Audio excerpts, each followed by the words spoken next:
Hi everyone, it's Darren from SimNation. The draft at WWPF is finally over, and we are now moving into free agency. So I want to take a few minutes and just talk about the draft in general, and maybe talk a little bit about free agency. Um, of course, SimNation is a draft day sports pro foot. I'm sorry, WWPF is a draft day sports pro football 2023 league. We're always looking for new coaches. We have a couple teams that I think, if you're interested in the game, they're great teams to come in and take over. They had a really good draft. And also, it's a good community. The Slack channel is active most days. And we have quite a few content creators out there who are constantly putting out content either about WWPF or about SNCFL, which of course is the Draft Day Sports College Football 2023 league that feeds WWPF, its players. So just want to dive right in, kind of get started. So I'm not going to do like the NFL. I'm not going to do like most media outlets with how they do it. Will really everybody's given like a B. I get why the NFL does it because I mean you're really not going to bash your own product, right? But really, what I'm gonna do is I'm boxing myself into categories, so A, B, C, D, F. And what I'm saying is, you know what? The reality is there can only be like three A's. There can only be like five B's. Maybe like three to five D's and three to five F's. There may be more depending on how I feel. And then the rest are really C's because while they may have drafted a really good player, maybe they didn't have as good of a draft. So I'm going to approach it that way. I'm going to try to do my best not to upset the human coaches. But I mean, there was a couple times where I may say something, and what I'll just do, ask of everyone is just grant me sincerity. I'm not going to say anything really mean about a human coach. I don't act that way normally. But I may call out what I think may have been something that just doesn't seem right. So without further ado, let's just jump into this. I think it worked out pretty good that there were only three teams that were going to get an A. I'm going to kind of do this like go A, F, B, D, and then talk about the C's. So I originally thought about going alphabetical. I chose not to. Carolina to me is definitely an A for this draft, and I'm going to jump over to roster because it's a lot easier to see what the hell I'm talking about. Um, and here's why. Number one, Carolina is a new coach. It's invisible witness. Uh, I think he came into this having some uh, issues at his key positions. And one of the problems that you have when you have that is if you're close to the cap, you're going to really put yourself in a really negative cap situation. Um, I think that while it looks like Invisible Witness is over cap, he actually put himself in a very good position to shed cap dollars uh, and be able to get himself into a good place before the start of the season. And he really substantially increased his talent base. So, what I mean by that is he drafted Alexander Barreto in the first round. And I mean, there's nothing that anyone really can say really badly about this guy. As a cornerback, he's a really strong cornerback. He picked up strong safety Trent Anderson in the second round. Again, just a really good pick, right? So right out of the gate, he's hitting it. And then in the third round, he picked arguably who was the best tight end in the draft in Sam King. So his first three picks were just like lights out. Then Smaddle and running back Kevin Batiste over the course, he got him in the sixth round, so it's a steal. And while I don't personally like Tyson DeVito stats, I think all he's got is speed. He's got hands. I got to give him that. I do think that he is a game changer. So for his first draft, he really hit it out of the park, and it's definitely an A. So great job there, Invisible. The next team I want to talk about is Detroit. So Pops made it to the Super Bowl last year. He lost to Peter, and his team is pretty stacked. He is in a position kind of like I am with Pittsburgh. I'm not drafting for a starter per se. I'm not drafting for depth. I'm drafting for very, very specific needs that I might have, like a speedy cornerback who's 6 foot tall or 6'4". Uh, Pops, I think, is in the same uh, boat. So he started his draft with Jose Scales. I was high on Jose Scales, but then I saw him and I was even more high on him. So it's a really good pick for him, especially in the NFC North. Um, and then he went with safety Nicholas Wolf, another really, really solid pick. For Pops, and then picked up linebacker Humberto Stegall, defensive ends Tucker Hunnell and Matt Kuntz. Really, the only place I think that he had a reach was in the second round with tight end Thomas Stewart. Sam King was still on the board. There were a couple others I thought were better, but it's not really bad enough to drop him out of an A. I don't really fault someone for taking someone in the seventh round. Jerry Santos isn't horrible.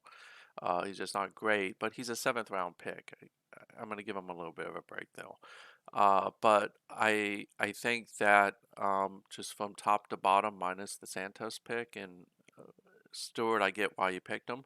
Uh, it was a really strong draft for Pops in Detroit, so they get an A. The other guy is more about what he did as opposed to what he actually drafted. Although he did draft well, and I got to be careful with that because um, it was a really good draft. Peter's the defending champion. He is like a god at this game. So I will tell you that Peter wins a lot of championships, and it all starts with his ability to really work free agency and to work the draft. He trades a lot, and he gets value out of his trades. So he only had 3 picks, and he gave away quite a few picks, but throughout the process, he ended with picking up Jacksonville's #1 pick next season. And even though they had a good draft, that's probably a high value pick. And he picked up wide receiver Cody Reagan from the New York Jets. And Reagan is just, let's see if I can't find him here because Reagan is a superstar. I mean, 94 speed, 85 hands, 86 agility. Yeah, he's on a 1 year deal, but you don't want to give Peter that type of wide receiver. It's just something you should try to avoid. But he made a really great trade. That alone is some A plus bullshit. So really good job there. And then he has 36 million in cap space. So whatever he doesn't draft, he's going to be able to go out and get. So again, he's positioned really, really well. But then he comes into the draft. He only has 3 picks, and he's like, my first pick is James Major. Really good pick. He's probably going to start for Peter day one. I was high on James Major. I thought about drafting him, and I drafted 2 ahead of him. But I decided to go a different direction. But James, there's nothing wrong with that pick. It is a great pick at the end of the first round. Second round, Richard Rafferty at free safety. Nothing wrong with that pick either. It's a great end of second round pick. And then the only blip I think he may have had was with Brain Morrell in the third round. And by blip, there's nothing wrong with Brain Morrell. It's just Paul Narvaez was still on the board, who was also the Hawaii wide receiver. And the only blip here is I think he should have taken Paul Narvaez. But Brain Morrell is going to work out pretty well for him. I mean, 98 agility, 87 speed. The hands is the only thing I think I have an issue with. He's 6'5". He has a 91 skill. This is a guy in Peter's hand that is just going to be really, really good. So it's an A draft, Peter. Enough said on that, right? So let's flip gears real quick to the people who I think did really bad. So we'll start with New Orleans. Let me find them here real quick. Change the view up. So New Orleans is CPU, and no, I'm not softballing by attacking the CPU. I almost always attack the CPU because they almost always do things that are like what they did. So I think New Orleans took a major step backwards in this draft. They didn't address any of their needs at running back, guard, wide receiver, and cornerback. They wasted two picks on running backs James Weed and James Ballman in the first two rounds. There were much better running backs that were present, and then they burned another one in the seventh round on another running back, James Miller, who's inconsequential. Uh, Tackle was not a need for them, so I want to be careful with some of these because I'm not going to attack the player because I like the player, but I hate the pick. Tackle Jim Morales, there's nothing wrong with him. He is a really good tackle, especially for when he was drafted. Um, Shannon Fenton, if you're looking for a run blocker, he's a good tackle, but he didn't need tackles. He has quite a few tackles. Um, they drafted a punter in the fifth round, and it wasn't even close to the good punters. So again, it's kind of mind scratching. I do think that they did have two good picks. So, but again, they were people they didn't need. It doesn't address any of the glaring needs they had. So linebacker Thomas Ramsey was one of them. You can see here, this guy's good, especially at 500,000. He would have made someone happy on another team. And William Kenyon in the sixth round was another really good pick. But again, they didn't need a strong safety. They were stacked at both positions. These guys won't even see the field. So it's an F. I won't be shocked if they're drafting pretty high next year, too. The other team that had a really bad draft was Tampa Bay. Um, I'm only going to give two Fs right now. I may change my mind throughout this video. I've done that before in videos. So what makes Tampa Bay an F? They were fine before the draft with their salary cap. They were in a good position where they could shed some additional dollars, potentially hit free agency. But the way they drafted actually made the salary cap an issue. First of all, they picked cornerback Peyton Goodwin. Um, they picked tackle Roger Burkhart, wide receiver Les Jackson, center Arthur Zink, and guard Gustavo Robbie. I'm just going to say this right now. All great picks. Problem with these picks is they weren't great picks for Tampa. It's like Tampa looked at another team and said that, okay, I'm going to get me a really good quarterback. Not by really good, he's good. I'm going to get me a really good tackle. Wide receiver Les Jackson is actually one of the better ones. And when they picked Arthur Zink and Gustavo Robbie, they were both top value picks. Um, but the problem is, in doing this, they created a cap issue and they created a logjam out of positions that they didn't need to create logjams. They already had people there. They utterly missed where they needed help. And then on top of it, when they did kind of try to address some of those areas where they may need help, they picked really mediocre players like linebacker Eric Singleton, free safety Bradley Ragsdale, and cornerback Andy McCombs. So straight up F for them, right? I think that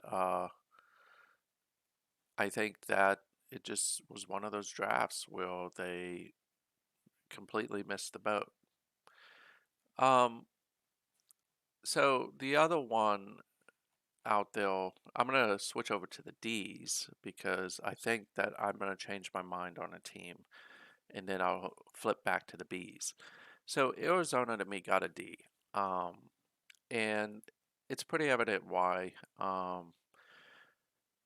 They haven't had a playoff appearance or winning season for like 7 seasons, so they've been drafting in a spot where your talent should be getting better.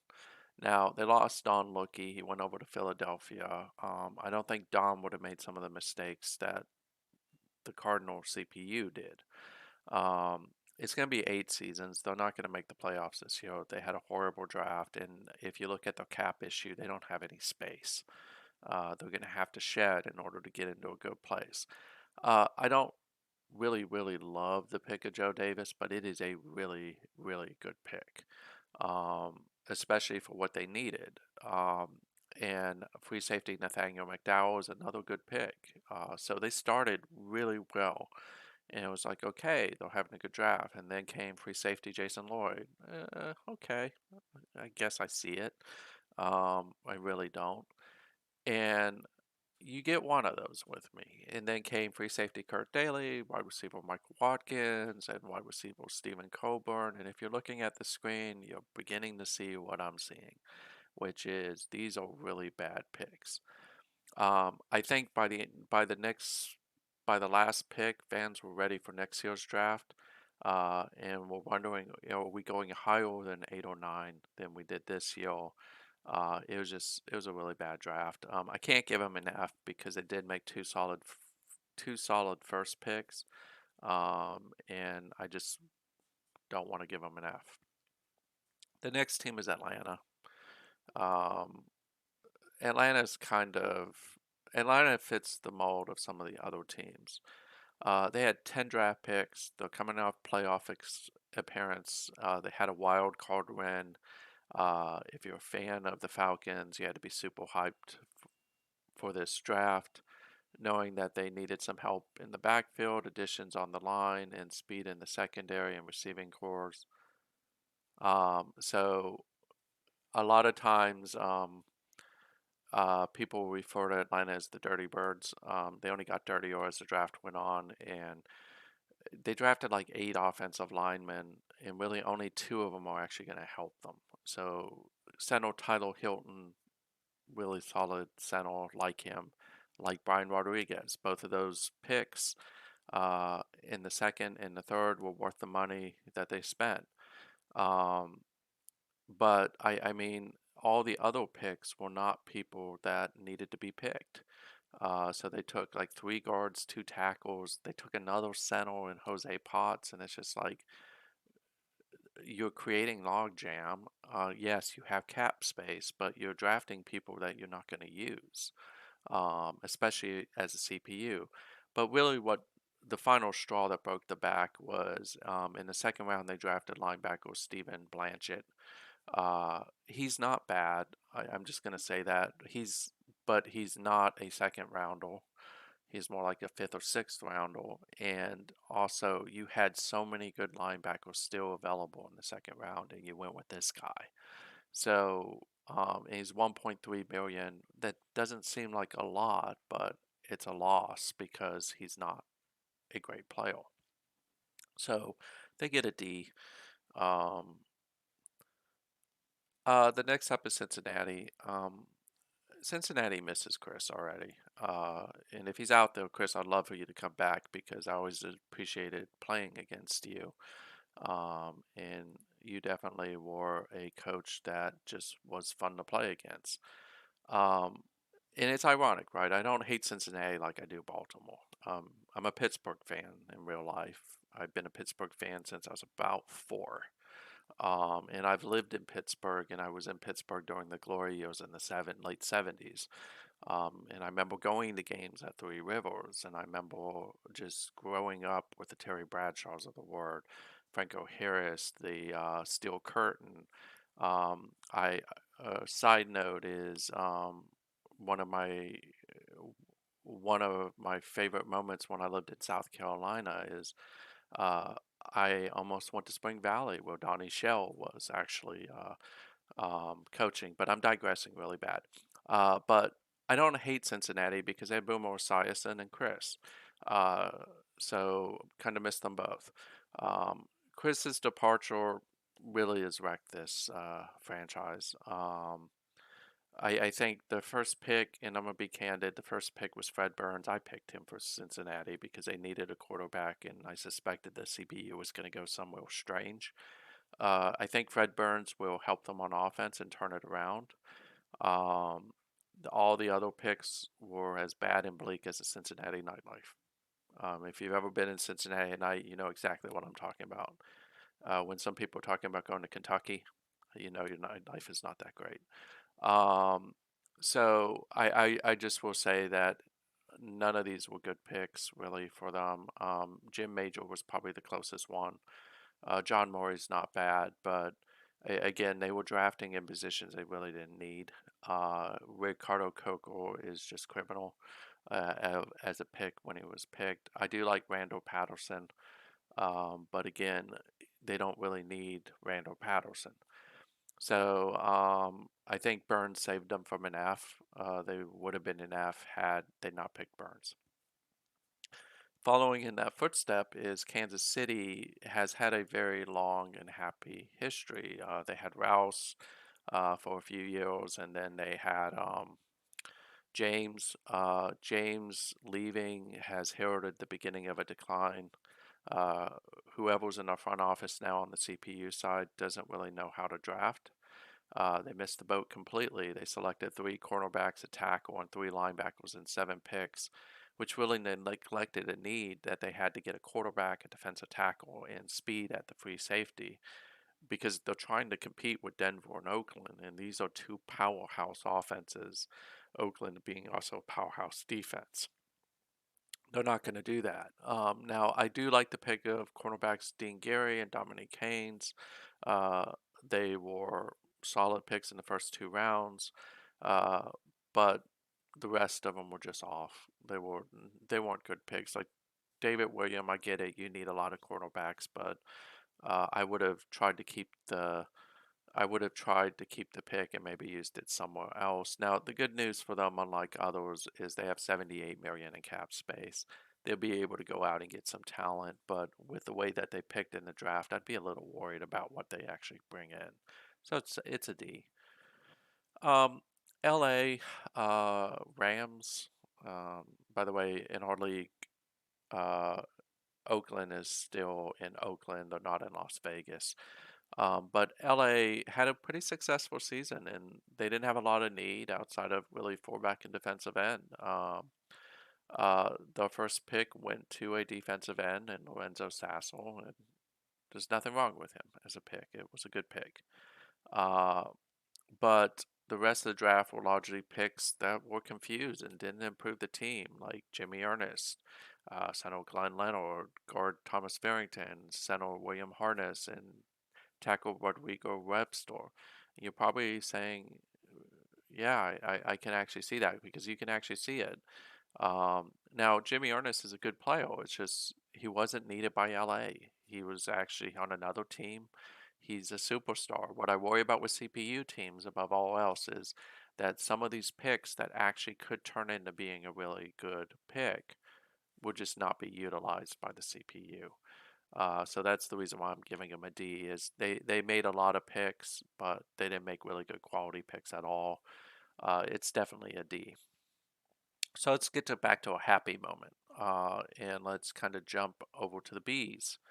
Um, so this first one stings a little, uh, not because of Kev as a coach, but because it's Baltimore. I'm a Steelers fan. Give me it. But I've got to give it to first year coach Kev. He's Baltimore stagnated since Iceman left, and it shows in just the last few seasons with kind of how that they've played. I'll show you real quick. 1-15, 1-15, 5-11, 4-12, 2-12, 14 was the last year that Iceman was there. So Baltimore's just sucked. And for the AFC North, which actually used to be probably one of the most competitive out there, it just has meant a really bad decline. And some people be like, well, you're in the North and you're Pittsburgh, you're winning the division almost every year now. Yeah, but I want competition. I don't want to just win it. So having Kev in this spot has got me excited because I think that I've got a really great competitor. His draft was really, really good. It was bordering on an A, and again, because of the approach I took, he dropped slightly below an A. But it was a solid draft for him. He made it stronger. He's got a good solid core at Baltimore, especially on the defense. Um, but he needed for the picks to hit because he's dealing with cap issue, and he needed to get the old swagger back for Baltimore. He did it right off the bat with wide receiver Wilmer Alvarez, who arguably was the best player in the draft. He followed it up with strong safety Michael McGee. They're both home run picks. Cornerback Ruben Sorensen's not a bad pick. And I think I understand why he may have done it. It'll help him claw back some of that cap space that he needs to get. Melquan Smith is a good pick at defensive tackle. The other picks, meh. But all of those picks I just mentioned were A grade picks. And of course, what he did in the second half of the draft, maybe not as strong, but it still lands him at a B. And he also was able to shed $2.9 million by sending free safety Ward Aldridge to Minnesota. So just a really solidly good draft from Kev in his first draft. So great job. Um, the next guy probably comes as no shock to anybody is Shark. So Shark's just a crazy wizard that no matter what he does, he makes New England a threat every single year on the AFC East. I think this year he produced some Gandalf level shit. Uh, he got wide receiver Eric Carrera at pick 18. Um, that was a drop for Eric Carrera. He is a really good wide receiver, and you can see why. Um, he got linebacker Sean Cunningham in the fourth round. This is a good linebacker, right? So you're seeing a trend here. Defensive end Larry Wallace and tackle Thomas McKnight are both really solidly strong picks. So why is he B and not an A? Wide receiver Darren Hill and defensive end Vernon Brown were kind of reaches, but he's a B plus. And it was just a great draft for Shark. I always like watching what Shark does, and I love his content. He's one of our content creators, so definitely check him out. Um, there's a lot of pressure that goes on the first overall pick. And Cable had so many needs. Um, now, I may, I dinged him a little bit on one of those picks that he made against need, but overall, I will say, unlike other teams that pick high and then next year they're picking high again, and then next year they're picking high, he's laid a very strong foundation that if he can coach them up, he shouldn't be picking at one again and probably will be picking in the middle, if not higher. So he started the draft with landing linebacker Dennis Blue, who's one of the top three linebackers in this class and someone that you can build off of. He followed it up with center Charles Ramsey, again, probably arguably the best center in the draft. And then picked up guard Eric Whitaker, who some people may not be high on him. I am. So I think that was a solid pick, especially at number three. Those are A picks alone. Milligan wasn't really a need for him. He's got quarterbacks, but I also get where he's coming from because he wants different quarterbacks. And Milligan is an absolute steal for when he was drafted. He was one of the better quarterbacks in this draft. It's just the scouts didn't like him. The rest of the draft was a little bit average at best, but again, high B, great draft, Cable. I think you're on your way to bringing the Giants back. Um, the last one's a little controversial. It's me. I think Pittsburgh did have a good draft. I don't think it was an A level quality. I'm sorry, got one more after this.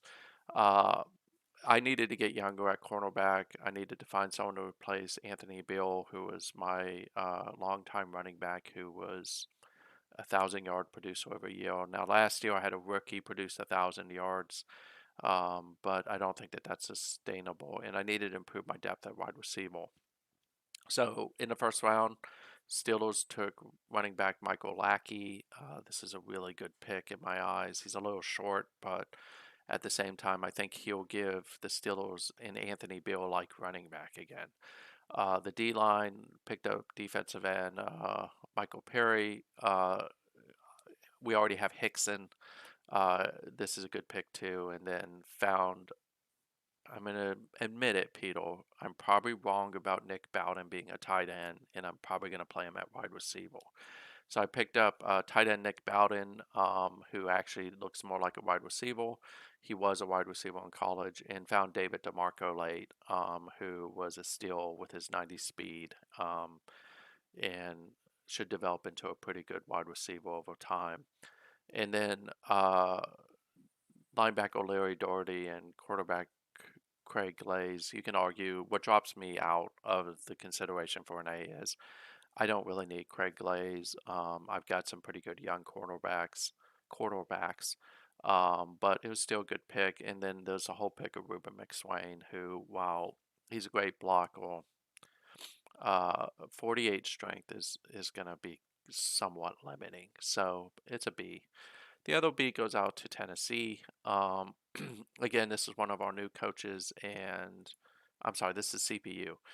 This is a team I actually really want someone to take them. They have a lot of potential. Tennessee actually drafted well, which was interesting. One of these days, I would love, because I do a lot of work about artificial intelligence. Um, One of these days, I'd love to understand why some teams do a good job of drafting and other teams do a horrible job. I think it goes back to the staff and your GM and just our approach. But when you think about it, most of their six picks landed. Quarterback Amos Bennett was a really good pick. Um, Roger McKnight was a good pick. What was he? Stephen Branch was a good pick.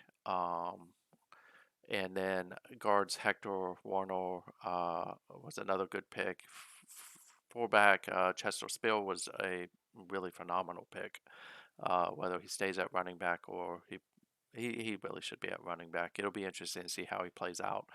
But again, that's the CPU, so they probably won't move him. Wide receiver Carson Garrard was a solid pick as well. Yeah, they tailed off after that, but with wide receiver Jonathan Big guard James Covey, linebacker Van Nunez, and fullback John Olsen. But there's nothing there that takes them out of a B. So it was a solid draft. If you want to choose one of the teams, this team plus Seattle probably are the two teams that, if you want to come into the league and make an impact right off the bat, these are probably the good teams for you. And they still have really good positive cap space. So now we're going to move into the C's, and I want everyone just to take a moment when I start handing out C's. C's are average. It doesn't mean that you didn't draft some good players. It just means when I compare you against the top end, you weren't quite there. So first up is a CPU team. You have to like the pick of linebacker George Montanez in the first round. He arguably may have been the best linebacker, and he's an absolute game changer. You got solid picks with free safety Delbert Esposito, again, a really solid free safety in the third, and a steal in the seventh with Mike Mosel. Um, but and you at that moment, just with a start, it could have been really special, but unfortunately, all the other picks were just terrible, um, and that lands them at a C rating. Cleveland, I played with this one a lot. Originally, I was going to give Cleveland a B, but then I compared them against everyone else. Bio Eagle is not a sexy draft picker. He picks kind of like Cleveland itself. It's tough, rugged, and it's a hidden gem. I like a lot of his picks. He addressed his need at tight end with Jonathan Derrick, his need at tackle with Alexander Armstrong. He picked up a ball hawking cornerback in David Leslie, and he made a really good pick with his kicker. And you can't see all that because I forgot to change the view. Um, so when you look at these guys, these are all really solid picks. Really, the big questionable pick outside of the rest of after those guys, there was pretty much a pretty big drop off. James Baker, Archie Solis, not bad, but not great. The only really big questionable pick I had for him was Jeff McDowell at wide receiver. But it was a C plus draft for him. He was bordering on B. Um, hmm, Sorry, I'm just trying to think about which team this is. I come back to this one. I think I know which team this is, but let's move to Dallas. I'm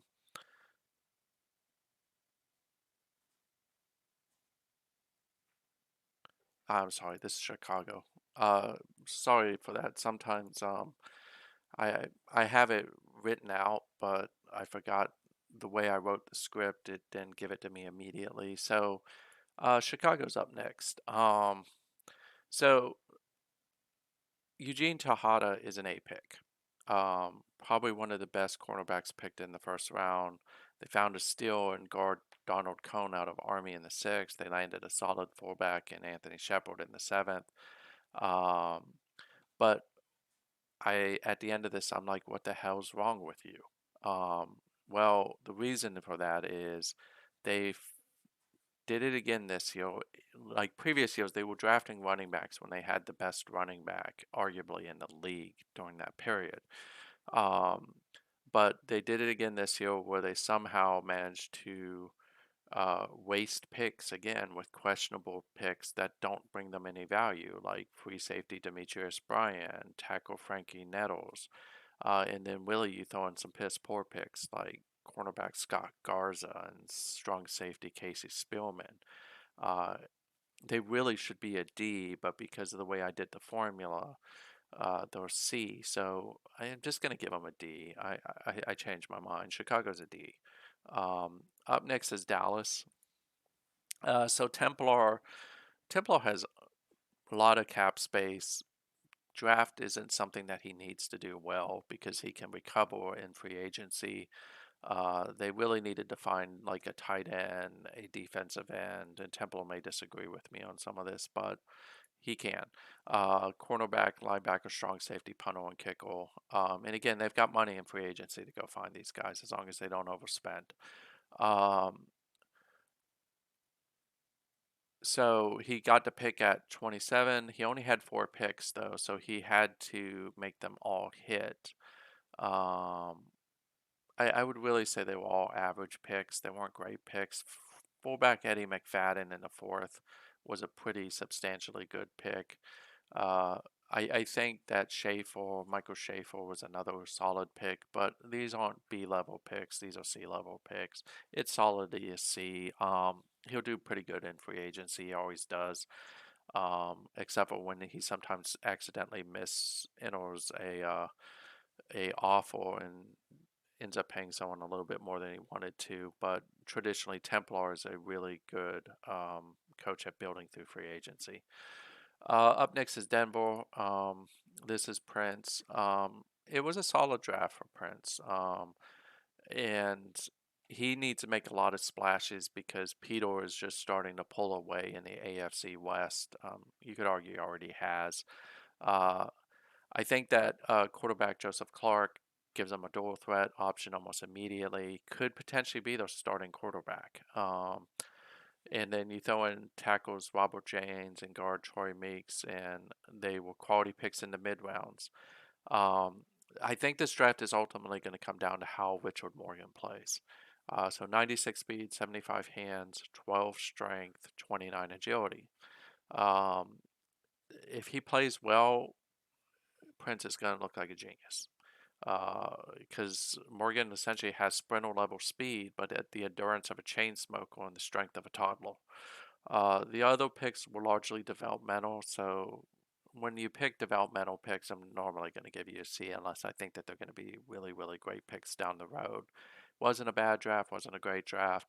Uh, and he still has close to 4 million. He has some ways to create some positive cap and use free agency to kick it up a notch to compete with Peter. For Green Bay, I actually really thought about rating them lower. This is a CPU team because it was just a draft. It was a draft of lost opportunities. Um, they didn't address their cap space. They have needs at tight end and free safety that they didn't address. But I can't, in good conscience, give them a D because tackle Mark McManus can largely come in and compete almost right away. So that was a good one. I'm high on running back Johnny Watson. That was a good pick for them as well. Ahmad Alexander was another good pick that they made. So you have, and linebacker Oscar Edgar was a good pick. So those were really good picks. They were B level picks, but center Harold Martin was not a good pick. Linebacker Brandon Berry was another bad pick, and so was wide receiver Glenn Stein. So you kind of had the really good picks and the really bad picks and made them a C. Houston, I do want to say that JP is a new coach in our league. He entered with a bang. He probably made the biggest trade that is going to be huge value for him next season. He made that with New York to give up his first and essentially get all of the Jets picks next deal. Um, and I think he also has Oakland's pick next year. I always grade those trades hard because anyone who knows the league knows that you're probably picking 32 if you take Oakland's first. Um, I think he got a quality tight end in the process too, if I remember correctly, as part of the trade. So really good. I think his draft was solid throughout the draft. I think the real steals of the draft for him were fullback Jamie Starnes and running back Gerardo Colby. They were both later in the draft, if I remember correctly. But the other ones were they were solid. There's nothing to dislike about some of these other draft picks because, like wide receiver Joseph Marquis was solid pick. Tackle Paul Walker was solid. Um, I think some of the other picks maybe not as solid. Alfred Yates is another guy who was a solid pick. So was defensive end Jack Sneed. Um, but I think when you got tackle Paul Walker and guard Greg McKinney, uh, they didn't maximize your value because coming into a crowded position. And again, he may be trying to shed cap space. And if he is, then I'll reevaluate that, maybe rank him a little higher. I didn't like linebacker Elmer Washington's pick.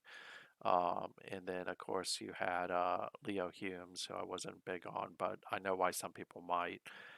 So it's a C, but there was a lot of great excitement and noise around it, so I give him an A for coming in with a bang. But the draft itself was a C. Um, the next one up is Indianapolis. Rick is having to deal with some cap space issues a lot right now, and I think he came in pretty strong. He picked linebacker Eric Labb, who could have been the other number one. He'll start almost immediately. I like him to be a future legend. Then he came in with free safety Charles Browning, who is someone who I was extremely high on as well. Um, you can see why. I mean, that's just a really good free safety, though. So uh, I think some of his other picks were not bad, but not great either. Timothy Reddy. Um, he's got really great hands in certain formations. He's going to be really good, but I think that there were better wide receivers at that time. There's nothing wrong with James Duran. I think just again there was a better tackle available at the time in Paul Smith as well. Although Paul Smith I have a little bit more of an issue with, but it was a solid draft and it was a great first draft for him. I think he could have upgraded his speed at defensive end and cornerback. Maybe not by going with Reddy, Duran, and Smith, but you can't really fault it. It was a good opening draft for him. So good job, Rick. Up next is another one of our new coaches, Starfinder. And Starfinder is going to be like a lot of the new coaches. He had an idea of what he wanted to do in the draft, and he went after it. He got the Jets' first round pick from Oakland in exchange for his first rounder next deal.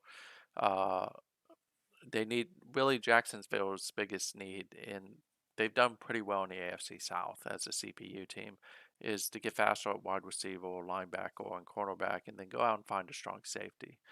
Uh, I think he wanted to rebuild his line, and I think he went after that. And so he got Taysom Griffin, who was really a hybrid. He was drafted as a defensive tackle, but he's really a defensive end. And picked up Virgil Harris. Those were really good picks in the first and second rounds. Wide receiver Hong Williams was another solid pick in the late first. I think the most intriguing pick for me here is quarterback Ronald McCulloch. We've talked about him a lot. He was a superstar in the SNCFL for Central Florida.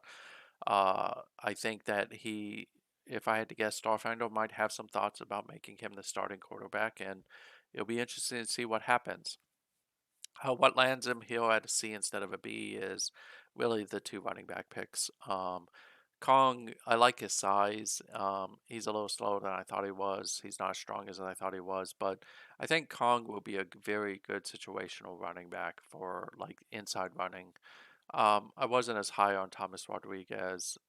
Time will tell on Daniel Naquin, and who's got great blocking skills, but again, 5 agility, uh, 38 speed, 44 strength. He's kind of like the one we talked about at Pittsburgh. And then defensive tackle was Stefan Martinez.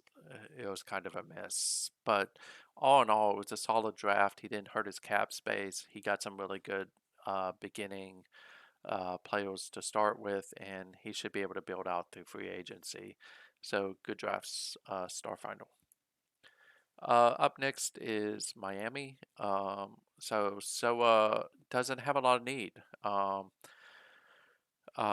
And you'd be shocked. I mean, this team's picking at 11, but when you look at the roster, it's a solid roster. He's got a lot of talent and a lot of depth.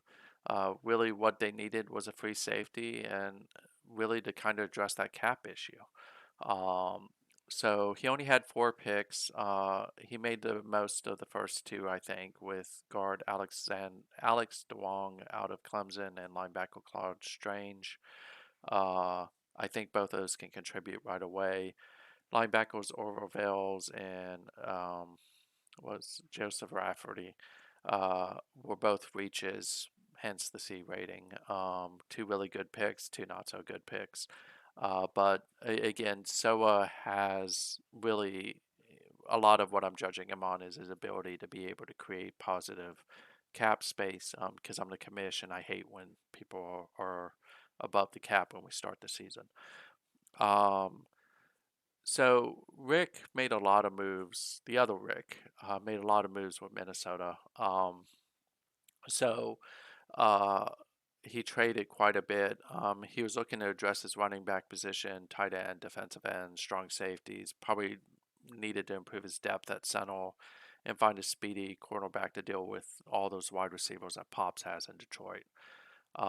He also needed to offload cap in order to be able to draft people and then also potentially go out in free agency and find some people. Enos really wasn't his pick. So Enos isn't a bad pick, but it obviously wasn't the pick he wanted. So he was going to go out and get another running back regardless. And I think his next one was a home run hit, which was Taft, Alex Taft out of NC State. I like the pick of James Wilson in the 5th round. You're going to notice something with me. The moment you like load up on running backs, I'm going to probably take a little bit of an issue with it. But I think that John Straub was just not a good pick in my eyes. Sorry about that. I did it again. Johnny Frick, not as good as everybody thought he might be. Tight end Don Leggett is a solid pick. John Patton, maybe not as great, but still solid, right? So, a lot of good picks. I don't think that he took a step backwards. I think he's going to have some struggle to get the cap right. But at the end of the day, he exited with probably 3 really good running backs, uh, and will be able to use them effectively. Got a good tight end out of it, but maybe didn't address some of the need at defensive end or strong safety. Although you can probably pick those up in free agency, so there are quite a few of those. So it was a solid C for Rick in Minnesota. Um, so I give DP an A for balls. He really was shaken by Chessel.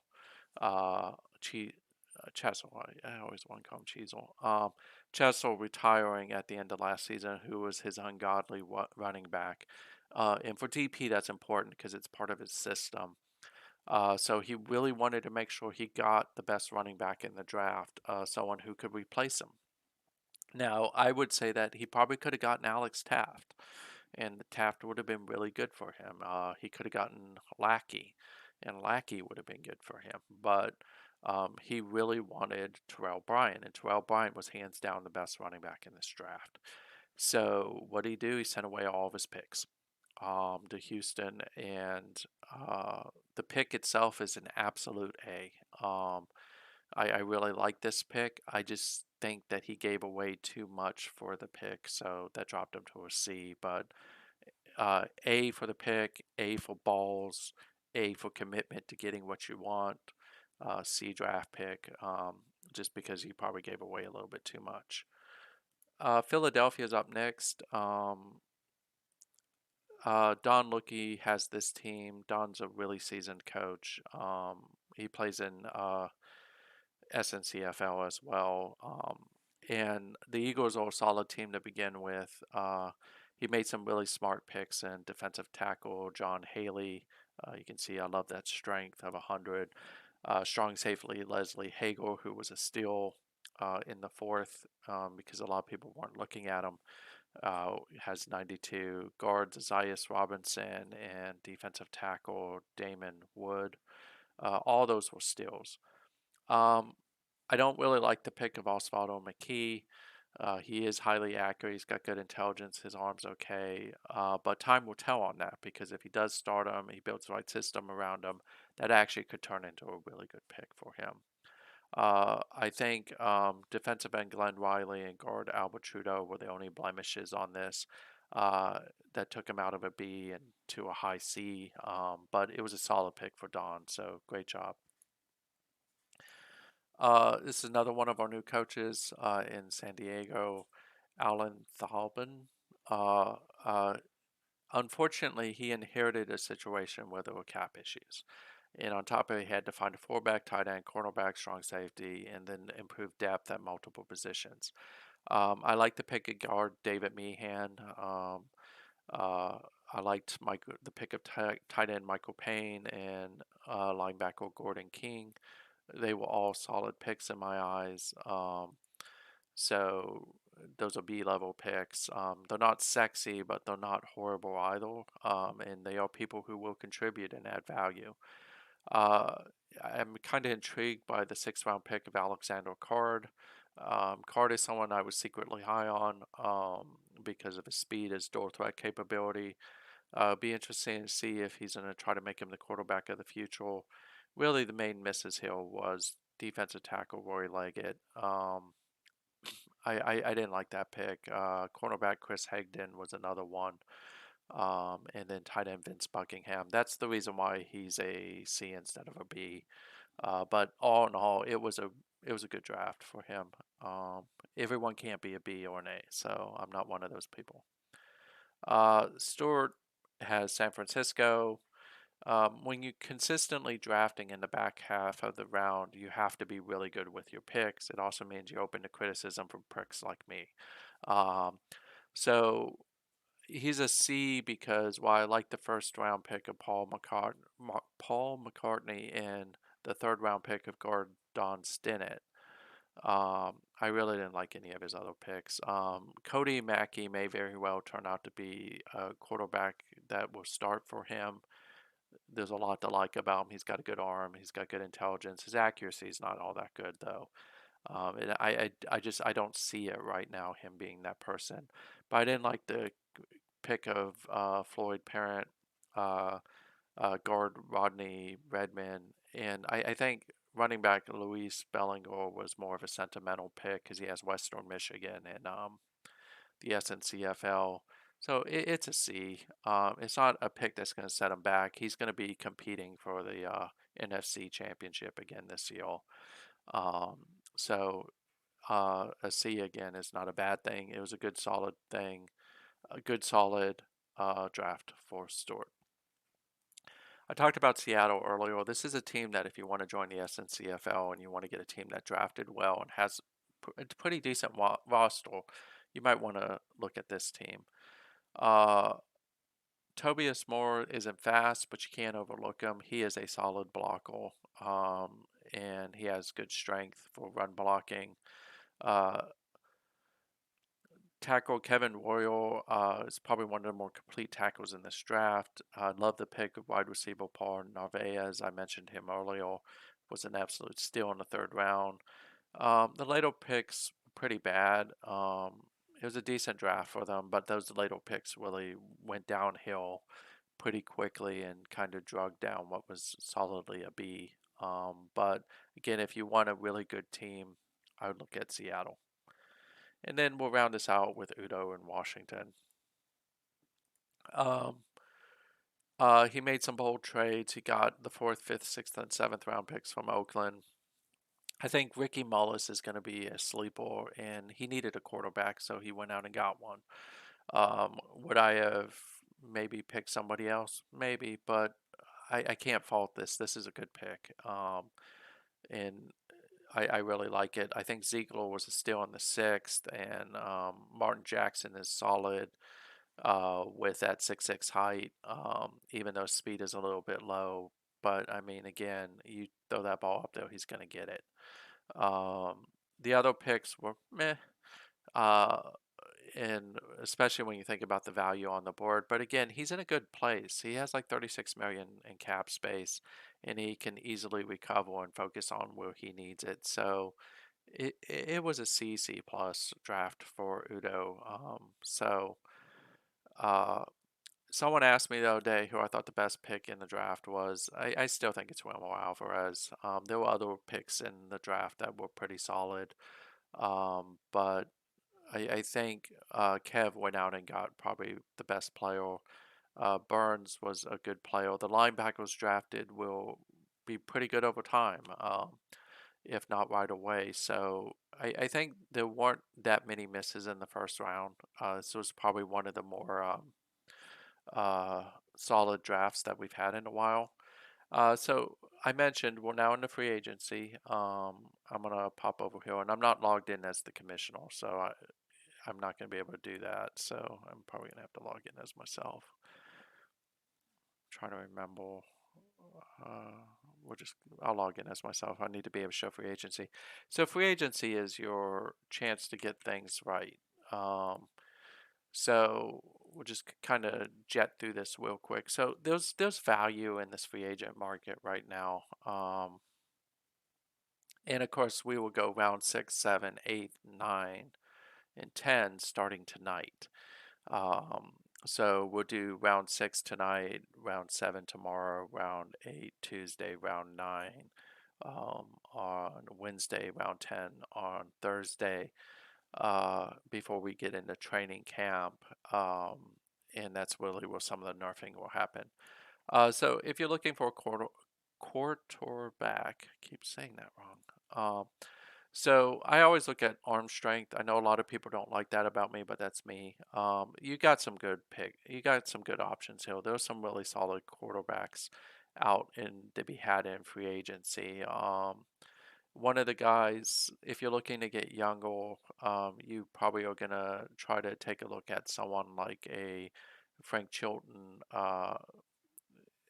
If you want someone who just has ungodly arm strength, Alejandro Murray, who had a pretty good career so far. So you have different ones. There is one person out here who you probably should look at. He's just a proven winner. If you want a good quarterback for one season, go after Joe Rayner. He's the longtime Oakland quarterback. I suspect Peter's going to try to draw him back for one last final hurrah. If you're in the league, I'm just going to say this: let Peter have Joe Rayner. Let him finish his career as an Oakland Raider. It's much deserved. The guy has earned it. Don't try to poach. He is a good quarterback. I will say that. I would be remiss, and some of you would point out that I didn't mention him. But for me, I thought about going after him, but I'm not going to because I want him to finish his career as a Raider. You have some good options at running back. Drafting running backs is always a hard thing for me because there's so much quality here. Now, you're not going to find a Bernal. Most of those are gone, but you will find some pretty solid running backs. And what's a solid running back to me? Someone with speed, agility, strength, and hands. Um, I mean, you have a couple of those here that you could go after. None of them were really the full tool. type of running back, but you've got people like Michael Ferraro, Michael Minor. Israel Frey's been a favorite of mine for a while, although he's starting to get older and starting to go downhill. If you're looking to get younger, you might look at Sean Covert. Um, Fullbacks, I'm not going to go over this for very long, but again, it depends on what you want out of your fullback. Corey Rice is a good fullback to me, um, but if you're looking for blockers and stuff, um, you've got a couple options here as well. So Juan Martinez is another good option. He's a young player. Traditionally, with free agency, I look to go young as opposed to older, or I look to just grab what is my most glaring need. At Pittsburgh, I don't really have any right now. And I have some cap space, but I'm probably not going to play with it too much unless I see somebody out here that I really like. At guard, again, you have a lot of good options at guard. Harry Coffin, Frank Knight, both are really strong options. You've got Jonathan Rains, who's another good option. They're a little bit older, but Frank Knight isn't. And I'll end the video with a couple of hints that I can give. Also some warnings. Um, so tackle again, you have Luis Paul, you have Don Nichols, you've got Denver Dean. These are all good people. Denver Dean, of course, is young. So is Luis Paul, Don Nichols. So you got some good young talent out there. At center, again, you have, depending on what you need, you have Robert Martell. You have, oh, what was that other guy's name? Who, if you're looking for a more seasoned run blocker, you're not going to really find one, but John Chang is someone potentially to look at. But I don't really like the center population. It's the reason why I was kind of trying to nudge people towards potentially drafting centers because I think a lot of the centers you were going to get were going to be better. But again, you have Michael Copeland, Maurice Card. Tight end, to me, I tend to go speed with tight end. I know some people tend to want a tight end to be a tight end. Um, so Raymond Rojas is someone that I would look at. I think he was with Oakland last season, and he's really good. George Matthews is another guy I would probably take a look at. And then if you're just looking for someone who has hands and decent blocking ability, probably Jacob Wiley. Um, Wide receiver, I don't know how much talent is left here. But I mean, Mark Cerna is a good talent. Jason Bradley is another. Then you've got James Montgomery. You've got quite a bit of talent left here. Um, William Pickett's another guy to look at. And then again, people are going to start shedding cap space now. So you may see some players start to pop up because they got to get rid of them in order to start thinking about meeting the cap. At cornerback, again, you got Ernest Gaylord, who's a legend. You have Jerry Brown, who's pretty good. John Stone is good as well. Steven Stam is one of my favorite players. He was with Pittsburgh for a long time. It's just I can't afford him. Gustavo Patton is an interesting one for me. He was with Pittsburgh, but I let him go because he kept getting investigated. So just a warning flag there with him is if you get him every second or third season, the police are going to be talking to him, which is always funny. But at linebacker, again, I think you have good value here still. You have Clyde McLaughlin, who is a pretty good linebacker. Uh, I like Jeremy Maynard personally, and I thought about going after him. You got Arnold Smith, who may be getting up there in age, but he's still quality. Um, and then you have some of other people who are a little bit younger, like William Caruso, you might want to look at. Kyle Riley is another person. But you have some options. Defensive tackle, what I would say is that Daniel Kennedy is someone to take a look at. So is Isaiah Oliver. Some of these guys, Samuel Gold has been traditionally a really good defensive tackle. And then you've got some speed options if that's your jam, where you have like Dustin Went, who, while being 34, is really good. William Pryor's had a really is an interesting thing for me. I've thought about him at different points, but I would look at him. Percy Francois is a pretty good seasoned defensive tackle as well. Defensive end, again, there's some good value here. Floyd Jackson is a good defensive end. John Oden is another one. Robert Burke. You've got quite a bit of talent here that you could easily go after. I'm not mentioning some people because there is a defensive end I tend to go after, and I just don't want to. I want to get a chance at them for once. Uh, when we get to free safety, if speed is your thing, you have options here again. Ronald Dole is one. Jermaine Fink is another. And then you've got some good all-around talent like an Aaron Ackle. So you should be able to find something. Rogelio Warden is a pretty good free safety. He's just getting up there in age. Um, at strong safety again, you have some fairly decent options here as well. Henry Hardwick, Pat Barker, and I'm skipping over some people intentionally. So yes, I do realize that. Eddie Meacham is someone I would take a look at. Yeah, his speed's not optimal, but his tackling ability and his agility is really, really good. So you might want to look at that. I'm not going to talk about punters or kickers. There's just nothing to talk about there. Now, one of the things I will tell you is if you really want somebody, and this isn't going to go through, so I'm not going after this person. So one of the tricks I do, and this is also going to come with a warning as a commish. So when you want somebody and you want to bid on somebody, one of the things I would say is how I approach free agency. Let's just say I want Santiago Worthy. I don't because I don't need another. I just don't need another one. So you click here, you go here, offer him a contract. You see what he wants. Now, one of the tricks I do is I'm not going to pay him that much.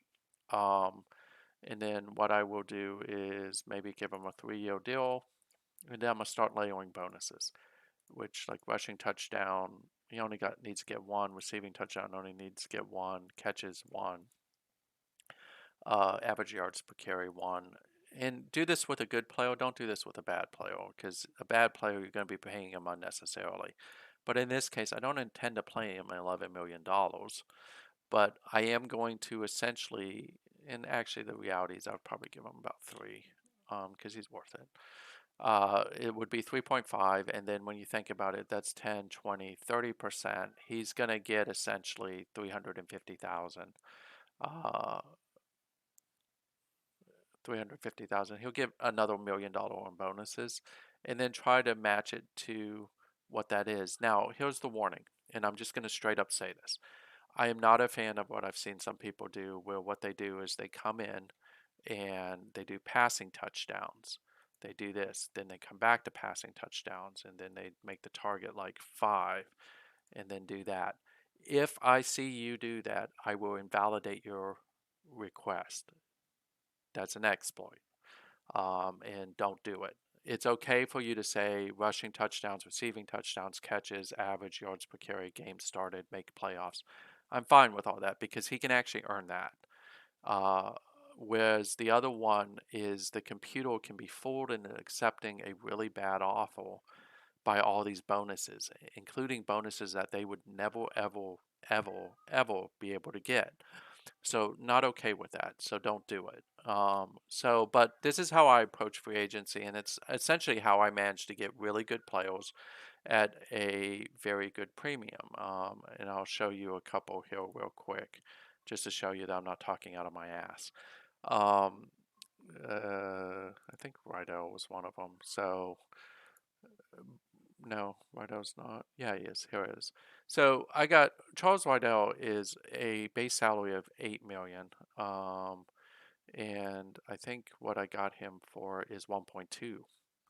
How I did it was exactly what I said: is if he makes one passing touchdown, he gets 5%. If he makes one game start, he gets 5%. If he makes one playoff appearance, which Pittsburgh does, he gets 5%. And then that allowed him to take a look at it and say, I could get it. Now, I also offered him late in the process, which is another thing to take a look at. Now, if you don't get who you want during free agency, before we flip to training camp, is the right time to try to go out and grab somebody. And uh, it's a ranked free agent pickup, meaning if you're at the back end of the league, you're not going to be able to you're not going to get that person over someone who has a worse record than you. but it's a perfect time because the way it works is that when we transition from free agency to training camp, it's the best time between the sim between to pick up someone because once training camp runs, free agents get nerfed. So, so if you don't get it throughout free agency and you get to the final one right before training camp, that's a perfect time to go out there and make a bunch of offers and try to grab people, especially people you want, because you can essentially lowball them. They're now at the league minimums, and you can get some really good players. Peter does a really good job with this. I've done a decent job with it over the seasons. Shark does a decent job with it. So a lot of your more successful coaches, if they can't get who they want in free agency, they will use that period to get who they want. So that's kind of it for now. That's the WWPF and the state of it. Again, one free agency will be in free agency until really end of next week. Hopefully you find this valuable, and hopefully I didn't upset too many people with the draft grades, but thank you for your time today. If you like this video, definitely take a look at our league and see about joining. We got some good teams. I mentioned those already. We'd love to have you, and I'm looking forward to the regular season getting started. Thank you.